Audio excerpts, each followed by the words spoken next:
Sejam todos muito bem-vindos. De nada. Vamos então iniciar os nossos trabalhos com uma palestra da nossa irmã Daniela Martins, que é filiado à Associação Médico Espírita do Planalto. No caso, ela é enfermeira, não é isso? E hoje a palestra vai ser Vale a Pena Viver. E para que nós possamos nos harmonizar, tranquilizar nossos corações na correria, eu vou ler uma mensagem. Tudo passa. Todas as coisas na terra passam. Os dias de dificuldades passarão. Passarão também os dias de amargura e solidão. As dores e as lágrimas passarão. As frustrações que nos fazem chorar, um dia passarão. A saudade do ser querido que está longe passará. Os dias de tristeza, dias de felicidade, são lições necessárias que na terra passam, deixando no espírito imortal as experiências acumuladas. Se hoje para nós é um desses dias repleto de amargura, paremos um instante, elevemos o pensamento ao alto e busquemos a voz suave da Mãe amorosa, a nos dizer carinhosamente: isto também passará. E guardemos a certeza, pelas próprias dificuldades já superadas, que não há mal que dure para sempre. Semelhante à enorme embarcação que às vezes parece que vai sussurrar diante das turbulências de gigantescas ondas.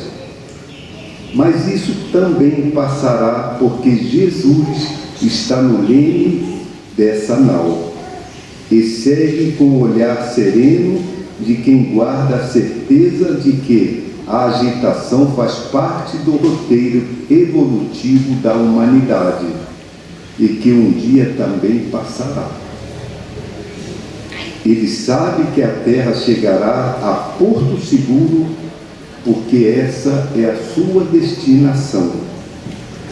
Assim, façamos a nossa parte o melhor que pudermos, sem esmorecimento, e confiemos a Deus, aproveitando a cada segundo, cada minuto que, por certo, também passará. Tudo passa, exceto Deus. Linda mensagem essa.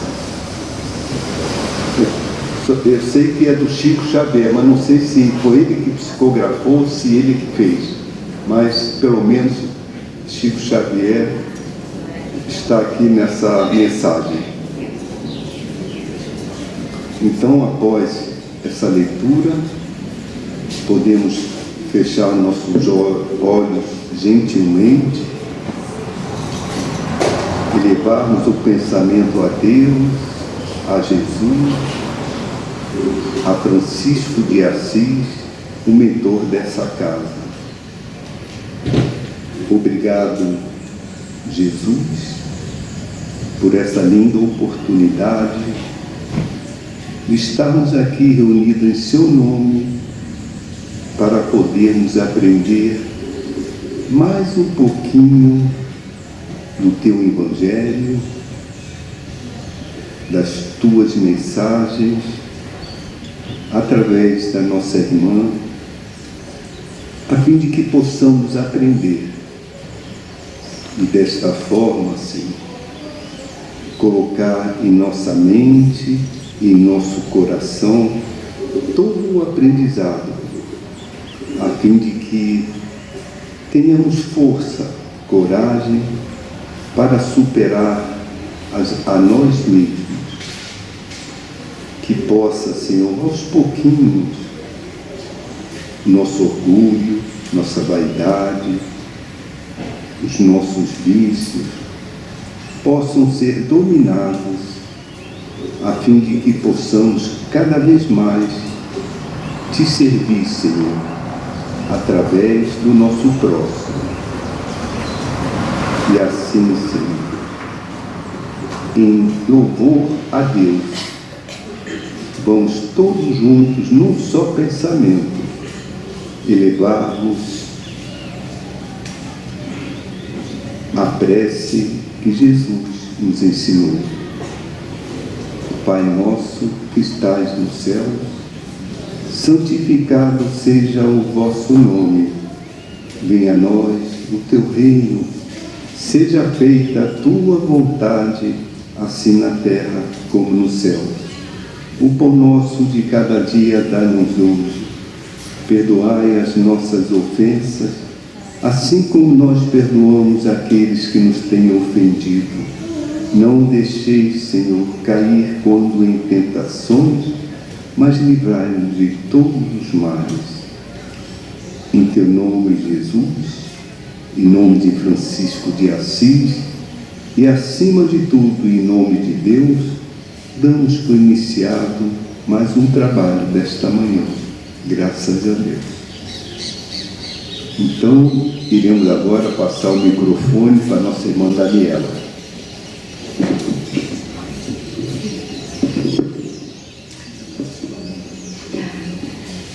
Bom dia, amigos, tudo bem? É uma alegria a gente estar aqui, revendo alguns amigos, conhecendo outros, muitos amigos, né? E quando nos foi feito esse convite, foi para a gente conversar um pouquinho sobre o valor da vida. Nós estávamos no Setembro Amarelo, né, que é um mês dedicado à prevenção do suicídio, mas nós sabemos que esse é um tema que precisa ser trabalhado ao longo de todos os meses, né, de todos os dias do ano. E que muitos de nós podemos estar ao lado, próximos de pessoas que estão em sofrimento grande, que pensam em suicídio, e talvez até alguns de nós já tenham tido a experiência de perder alguém para o suicídio, né? Então é sempre muito importante nós estarmos conversando, aprendendo um pouco mais, aprendendo a identificar pessoas que estão nessa situação, para que a gente também possa auxiliá-los, né? Então, queridos, nós tínhamos feito uma abordagem mais dirigida para os trabalhadores das casas fraternas. Mas é claro que esse conteúdo todo que a gente vai trazer, ele atende a todos nós, né? Mesmo que nós não estejamos nessa situação de um trabalhador de casa espírita, mas nos nossos lares, na nossa comunidade, na família, todo esse conteúdo ele também é importante para nós. Então eu vou trazer um pouquinho as informações gerais sobre a situação do suicídio no mundo, no Brasil. Alguns fundamentos, assim, o que a ciência da saúde já sabe a respeito, como lida com isso, né? Também nós vamos trazer alguns fundamentos doutrinários espíritas sobre o suicídio. E como é que nós podemos ajudar a prevenir essas situações ou atender pessoas que passaram pelo luto, pela perda de alguém para o suicídio, que a gente chama de pós-venção. Então, queridos, introdutoriamente, o que a gente vai dizer? O Espiritismo ele tem um papel muito importante de apoiar, de acolher, de consolar, de trazer esse alento e orientações às pessoas que procuram as casas espíritas, né? Nesse sentido de fortalecer, de reconstruir. Às vezes a gente, quando chega na casa espírita, está nessa situação, né? Do coração ao quebrado, em grandes lutas, e a gente encontra esse alento na casa, né? E nós também temos, como casa espírita, um papel importante de acolher essas pessoas, de ajudar na prevenção, de ajudá-las no conhecimento desses recursos que estão disponíveis para a gente, não só dentro da casa, mas na comunidade como um todo, né? E agora, em termos das estatísticas sobre saúde mental e suicídio, vejam que interessante. Interessante, mas muito triste e muito alarmante, né? 720 mil óbitos por suicídio no mundo por ano. Essa é a média. Olha quantas pessoas nós perdemos pelo suicídio, né? O suicídio já é a terceira maior causa de morte entre jovens de 15 a 29 anos. E para cada suicídio que a pessoa consegue de fato tirar a própria vida, a gente sabe que existe um número muito maior de tentativas que não resultaram na morte. Os métodos mais comuns usados, em geral, o envenenamento, o enforcamento, armas de fogo, algumas pessoas se atiram de grandes alturas, né? Agora, esses dados, ainda que sejam muito grandes, eles não são tão confiáveis, porque muitas vezes as pessoas passam por essas situações e isso é tido como acidente. Então esses números ainda não refletem o total mesmo de pessoas que partem pelo suicídio, né? No Brasil, amigos, são 15.507 suicídios no ano de 2021. E agora, mais recentemente, esse número aumentou. Em 2002 foram 16.262 casos. Então, a gente está vendo que é uma situação que, em vez de melhorar, está se agravando com o passar do tempo. E todos nós sabemos que cada vez é mais comum pessoas com depressão, com quadros de ansiedade, com diversos transtornos mentais, uso de álcool e drogas, né? Isso tudo só vai aumentando essas estatísticas do suicídio. A maior parte de quem se suicida geralmente são homens, em torno de quase 80%, e já são 11% dos óbitos por suicídio de crianças entre 5 e 14 anos. Isso é assustador, né, amigos? A gente precisa estar muito atento a esses sinais. E é por isso que eu penso que a casa fez essa proposta de trazer para vocês essa conversa, né? Porque a gente pode estar mais atento a esses sinais e aí a gente estender a mão quando a gente sentir que alguém perto de nós está passando por isso, né? Ou nós mesmos, se estamos pensando nisso, sabemos onde buscar ajuda e como, né? Então, esse é um aumento muito grande. Entre idosos, esse número também tem crescido muito. Em geral, quando a gente vai estudar a situação dessas pessoas, a gente vai encontrar a história de solidão, de abandono, de maus tratos, ou que tiveram um luto, perderam pessoas amadas. Então, há um desencantamento com a vida e há esse pensamento, né, de que a saída pode ser o suicídio. Então, em termos de conceito, o que é suicídio? É toda lesão autoprovocada com a intenção de tirar a própria vida. Então, tem o desejo de morrer, e esse desejo geralmente ele é antecedido de desespero, sentimento de desamparo, de solidão, de culpa, de medo, remorso ou humilhação. E hoje em dia é muito comum se falar da questão do bullying, né? Então, as pessoas que sofrem bullying, assédio, perseguições na escola, no trabalho, nas redes sociais. Quando a gente ouve falar de bullying, a gente pensa que é mais relacionado a crianças e jovens, mas não. Nós, às vezes, no nosso trabalho, podemos estar sofrendo bullying. No nosso relacionamento afetivo, dentro de casa, a gente pode estar sofrendo esse tipo de perseguição ostensiva, de ofensa, violência, né? Então, o sofrimento do suicida disse que ele é algo privado e que é impossível de ser expresso, né? Então, a gente nunca dá conta realmente de se aproximar dessa experiência de sofrimento que leva alguém a cogitar que a única saída para ela seja o suicídio, né? Então é muito importante que a gente tenha atenção a isso, porque algumas vezes a gente tende a minimizar, dizer, isso é bobagem, se ele quisesse ele saía dessa, né? Então a gente vai ver alguns mitos também relacionados a isso. ele é esse comportamento suicida, ele é um fenômeno que não tem uma só causa.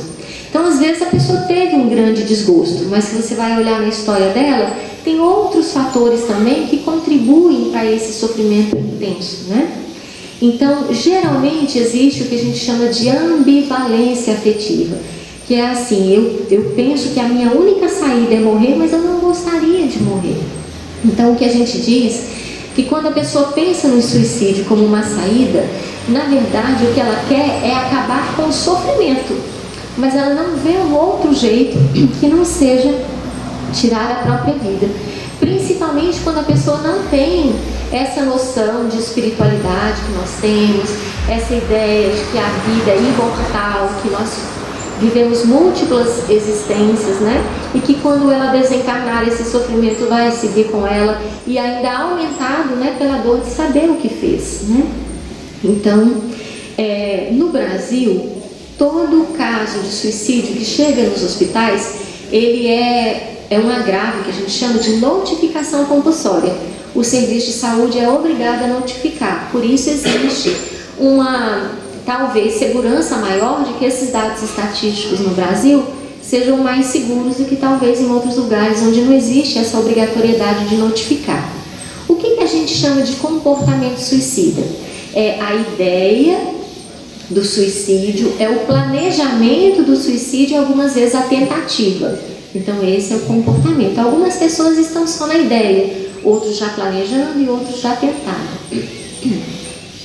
Mas existe o que a gente também chama de parasuicídio, que é a automutilação. Então hoje a gente também vê que é muito comum entre crianças e jovens que se cortam, se ferem, né? Esse é um comportamento considerado também autodestrutivo, por isso é parasuicídio. O suicídio indireto são aquelas práticas da nossa vida que a gente sabe que fazem mal para a nossa saúde e que vão acabar nos levando à morte. Por exemplo, o uso excessivo de álcool e drogas, o próprio tabaco, né? Ou a gente ter um problema de saúde, precisar de determinadas medicações e não usar com regularidade, ou fazer uma alimentação muito prejudicial. Todos esses hábitos são considerados o suicídio indireto.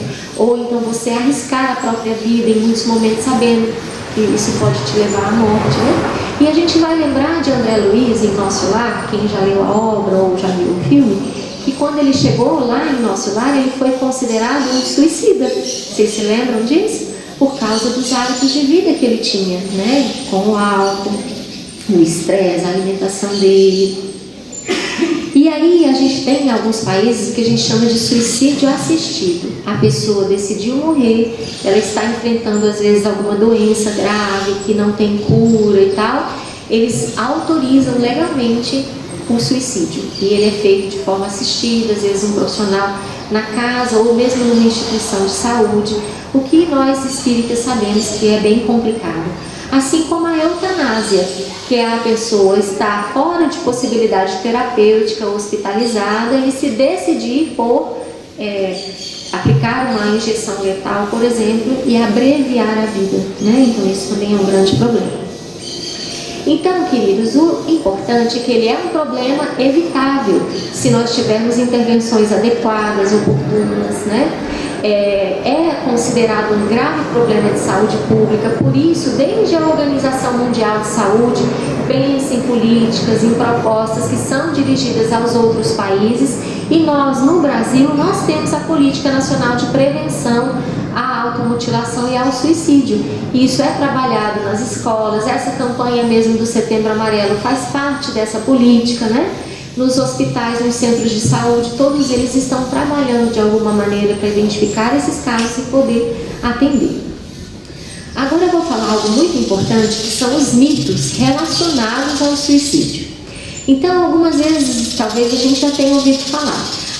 Falar sobre suicídio ou dar atenção acaba incentivando quem quer. Não.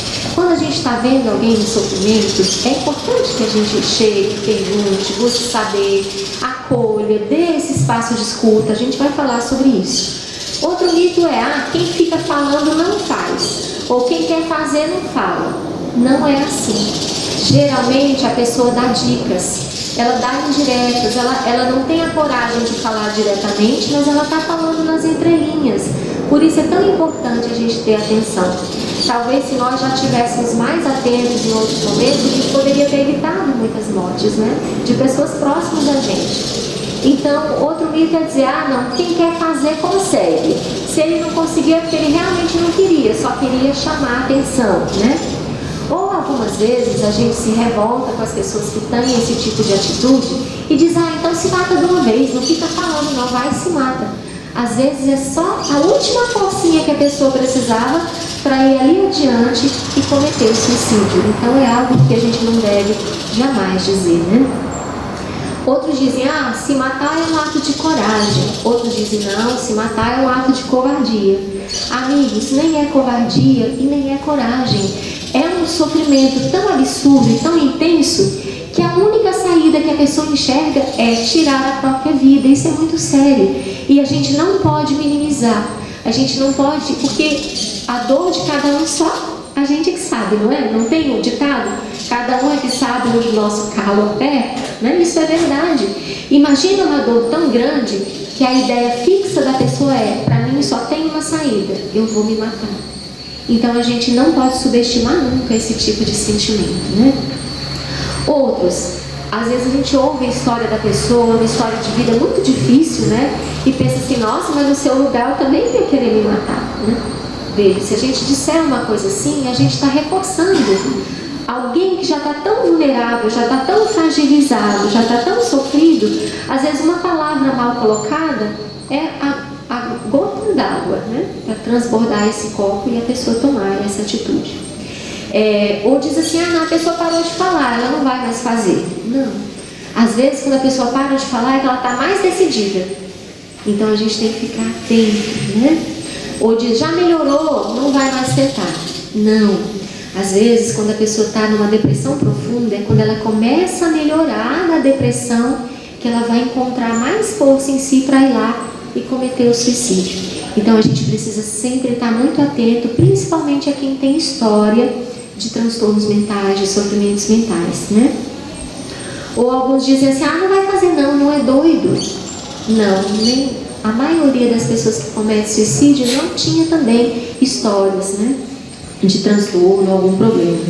Ou decidiu, não tem jeito, ninguém tira essa ideia da cabeça. Não, amigos, até o último momento sempre existe uma chance, né? Então, o que a gente costuma ver em termos de onde é que os casos mais acontecem? Em que circunstâncias esses casos mais acontecem? Pessoas do sexo masculino, adultos jovens entre 15 e 49 anos, pessoas não casadas, e aqui quando falo não casados não tem um relacionamento estável. Pode ser uma união estável, não necessariamente um casamento formal, né? Então a gente vê que o casamento, a união, ela é um fator de proteção.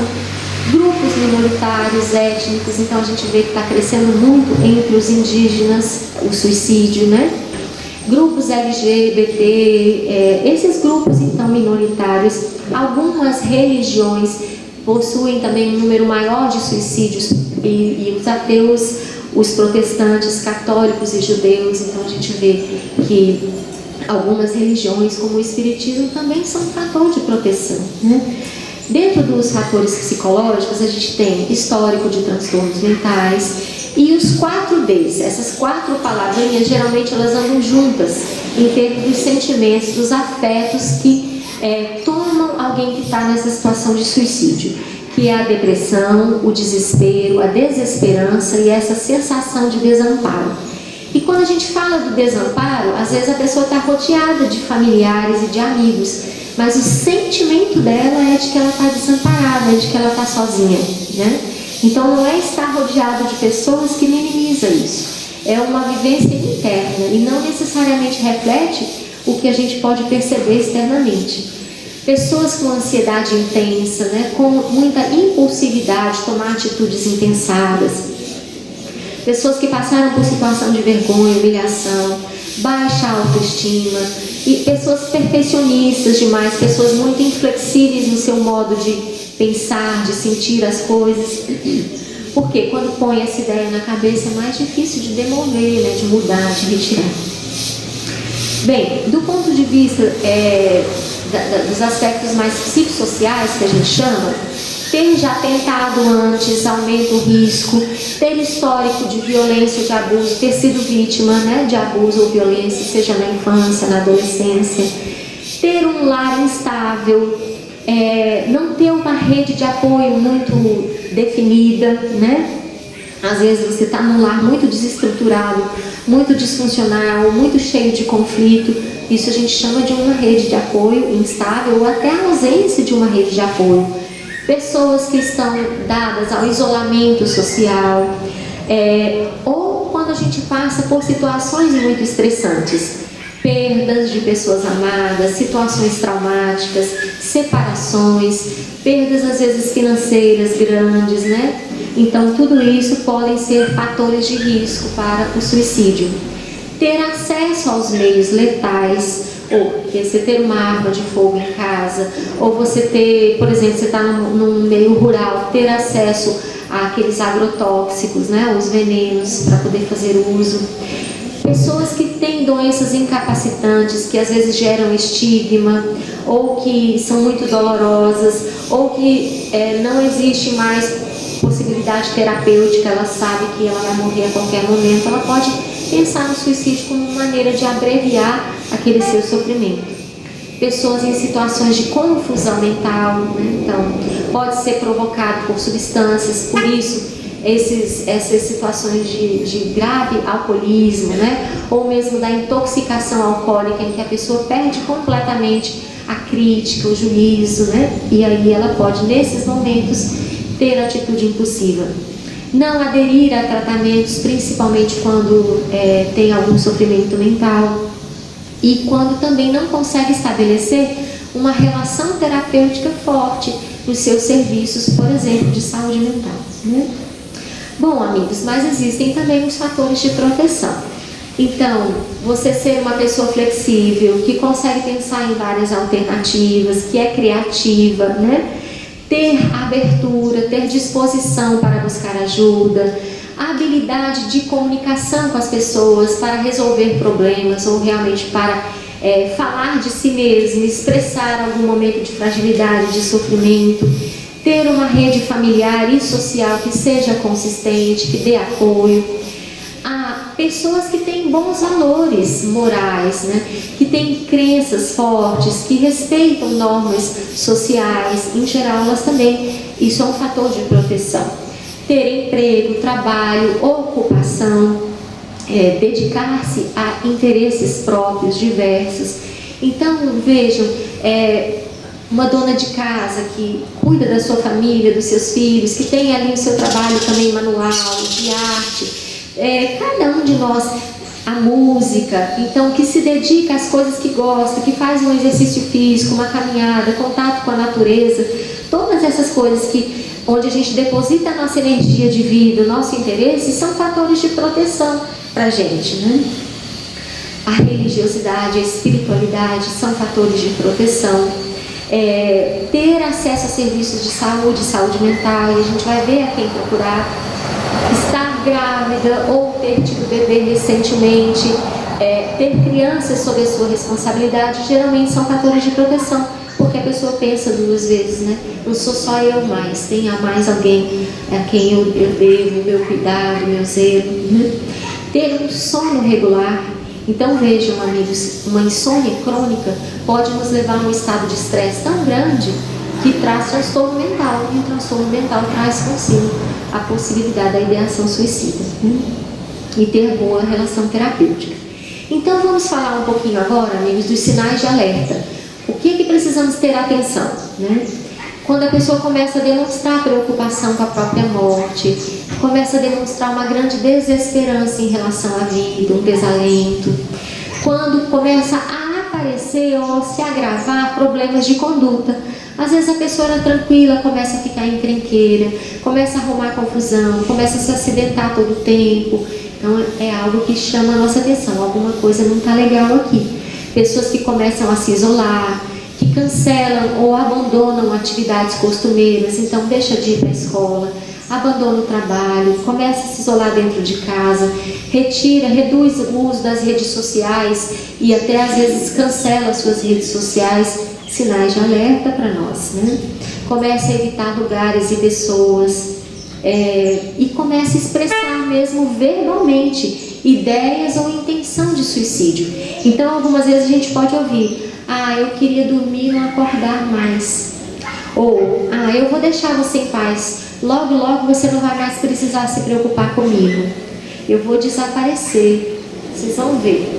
Isso aí tem que pôr uma pulguinha atrás da nossa orelha para a gente ter atenção a esse tipo de fala, né? Ou assim, é inútil tentar mudar, eu só quero mesmo morrer. Ou, então essas coisas precisam estar no nosso radar para a gente detectar e poder tomar uma atitude em relação a isso, né? Do ponto de vista da nossa doutrina, amigos, essa é a parte que talvez a gente mais saiba, né? Que Deus nos deu o instinto de conservação, existe uma lei de conservação, né? Então dentro de nós, esse software divino, né, que tem as leis que estão na nossa consciência, elas estão nos dizendo que nós temos um compromisso com a nossa existência, com a nossa vida, que a gente deve conservar a nossa vida, porque ela é necessária ao nosso aperfeiçoamento, né? Os amigos da espiritualidade, eles também vão nos dizer que o desgosto pela vida muitas vezes é efeito da ociosidade, da falta de fé e da saciedade. E com o trabalho, o homem suporta as vicissitudes com mais paciência e resignação. Vocês lembram que o Chico, às vezes, ele estava muito triste, chateado, sofrido, e o mano falava assim: Chico, vai visitar uma casa lá na periferia, vai fazer uma boa ação. Aí ele chegava lá, se deparava com sofrimentos tão maiores que os dele, e aí ele se sentia até melhor da sua dor. Então o nosso servir ao próximo é uma maneira da gente se fortalecer dentro do nosso próprio sofrimento, né? Então é disso que ele está falando. Ociosidade nesse sentido, da gente estar muitas vezes se sentindo inútil, não está vendo um propósito para a nossa vida, não está vendo no que é importante o nosso existir. E é só a gente olhar com carinho à nossa volta, a gente vai encontrar tantas formas de servir, de apoiar, de ajudar, dentro da nossa casa, no próprio familiar. Às vezes a gente tem aquela pessoa difícil dentro de casa, não dá conta de ser paciente com ela, a gente pode tomar isso como uma lição, né? E esse propósito já vai nos revitalizar para tirar ideias como essas do suicídio. Nós temos o livre-arbítrio, mas ao mesmo tempo nós também temos responsabilidade com todas as nossas ações. E por mais que nós tenhamos livre-arbítrio, nós não temos o direito de dispor da nossa própria vida, porque a vida foi um dom outorgado por Deus. Então só a Deus cabe dispor da nossa vida. Então o suicídio é uma transgressão da lei divina. Nós sabemos disso, os amigos espirituais nos falam, as questões 843, 944 e da 944 em diante, muita coisa é dita, né, do Livro dos Espíritos sobre esse tema, tá? Aí eles vão nos dizer que as pessoas que têm transtorno mental grave, quando cometem esse tipo de ato, vão ter, de alguma maneira, um certo, como é que a gente fala, quando pesa na balança, isso vai contar com a menor gravidade para a gente, né, se teve esse sofrimento intenso, se tem esse transtorno grave. Mas o que os amigos espirituais nos dizem? Pobre do espírito sem coragem que suicida para fugir das decepções e misérias do mundo. Por quê? Porque as nossas tribulações, elas são provas e são expiações. E quando nós sabemos suportá-las, nós teremos sempre o apoio, o suporte da espiritualidade amiga e de Deus, as bênçãos de Deus que se derramam sobre nós sem cessar, né? Então, muitas vezes a gente se percebe vítima das nossas próprias paixões. E aí nós nos deixamos arrastar por essas paixões, mas sabemos que elas podem nos levar para abreviar a nossa vida. Por exemplo, a paixão pelo álcool, pela droga, pelo sexo excessivo, pela alimentação desregrada, né, pelos prazeres mundanos, sem freio. Isso tudo leva a um desgaste absoluto do nosso organismo físico e abrevia o nosso tempo de vida. Nos adoece, né, não só fisicamente, mas emocionalmente. Alguns acham que, eu perdi a pessoa que eu mais amava, então eu vou tirar minha vida para encontrar essa pessoa. Acontece muitas vezes o contrário, a gente se distancia mais dela. porque a gente vai estar em um outro nível de sofrimento e de experiência que o suicídio nos levou. Então, muitas vezes, se a gente esperasse o tempo da nossa vida, ao desencarnar, talvez esse bem-amado, essa bem-amada estaria aí nos esperando. Mas se a gente busca a porta do suicídio para tentar se aproximar, a gente acaba se distanciando dele, né? Então, outra coisa que eles nos dizem: apressar a morte para abreviar o sofrimento é falta de resignação e uma subversão, né, à vontade de Deus.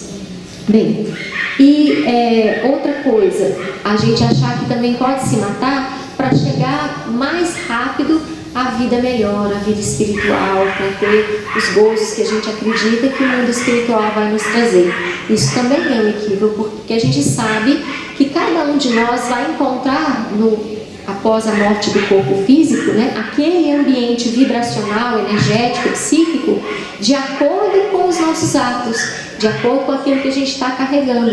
E se a gente não sai desse mundo de forma equilibrada, nós vamos padecer muitas coisas, né? E aí não vamos encontrar essa felicidade esperada, ou mesmo o alívio daquela dor que a gente achava que a morte poderia trazer. Então, as consequências do suicídio, elas são muitas, amigos. Mas o que há de comum, né? E isso por que nós sabemos? Porque muitos amigos suicidas vieram do além nos contar dos seus padecimentos, né? Então, a situação de desapontamento, de pesar, o arrependimento pela ação perpetrada contra si mesmo, às vezes uma persistência longa unido ao corpo físico, uma perturbação espiritual muito prolongada, porque a gente sabe que na passagem, né, da vida corporal para a vida espiritual, algumas vezes a gente passa por um períodozinho de turbulência, de perturbação, que é tanto mais rápido quanto mais espiritualizados nós já somos. Mas quanto mais apegados à matéria, mais perturbador é esse momento da despedida do corpo, né? Então, nós teremos ali sofrimentos morais que são agravados pela consciência dessa infração à lei divina, né? E um agravamento maior das expiações futuras, porque se somam aos débitos que a gente já teve, esse que a gente acabou de acumular. É que nem o cartão de crédito, né, amigos? Se a gente não consegue pagar ele integralmente, vai criando juros, né? Então, se a gente tinha 40, 50, 60, 100 anos para viver aqui, mas se retira da vida com 25, com 30, seja com que idade for, tudo que a gente realizaria ao longo desse tempo será compromisso que a gente não desenvolveu, não honrou e que a gente vai ter que ser chamada a responder posteriormente. E aí nós sabemos que tudo que a gente faz atentando contra a integridade do nosso corpo físico fica registrado no nosso perispírito, não é assim? E o nosso perispírito é o nosso modelo organizador biológico. Na hora de compor um novo corpo físico para a gente numa nova existência, aquelas marcas do delito que nós cometemos vão estar no nosso corpo. Então, se a gente, por exemplo, ingeriu uma substância ácida que corroeu, né, o nosso aparelho fonador, nossa garganta, a gente vai nascer com problemas nessa área. Se a gente der um tiro, por exemplo, na cabeça, muito provavelmente nós vamos ter lesões neurológicas. Isso são exemplos, não é assim, né? Não é uma fatalidade. Tudo no mundo espiritual, no nosso planejamento encarnatório, leva em conta atenuantes, era a palavrinha que eu queria ter lembrado e não lembrei, atenuantes e agravantes, né? Então a gente nunca pode dizer a experiência de um vai ser igual a de outro, tá, amigos?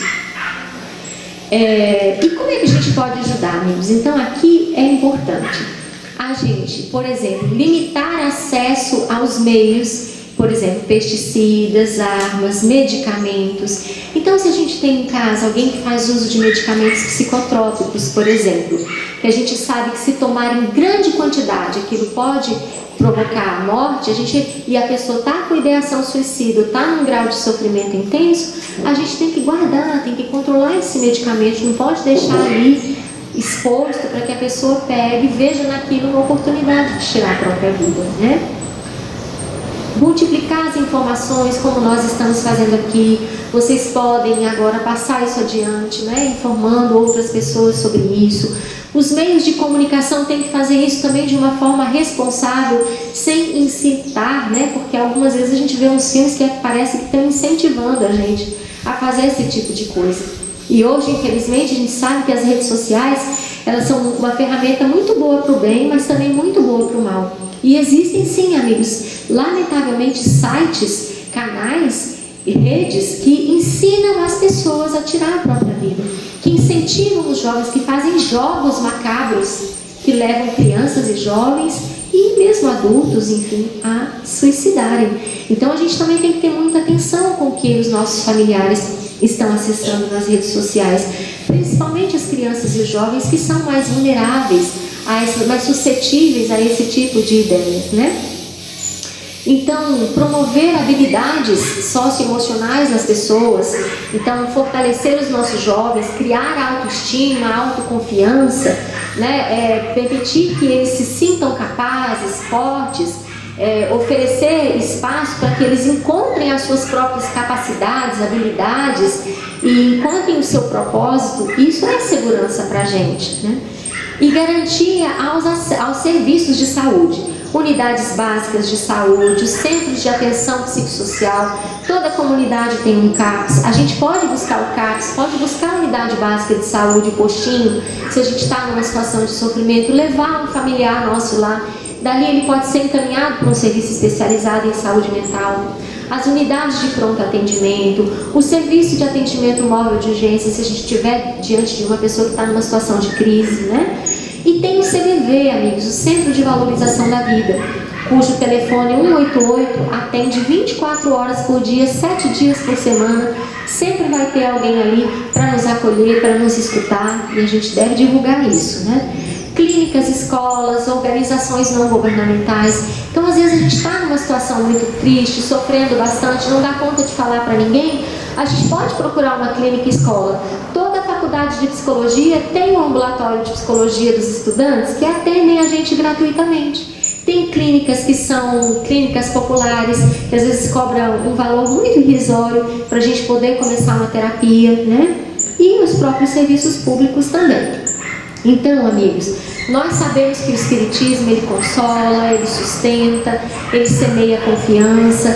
Então, as nossas casas fraternas, elas precisam ser um espaço de acolhimento, né? Precisa ser esse espaço também de orientação. Daí, como é que a gente deve fazer?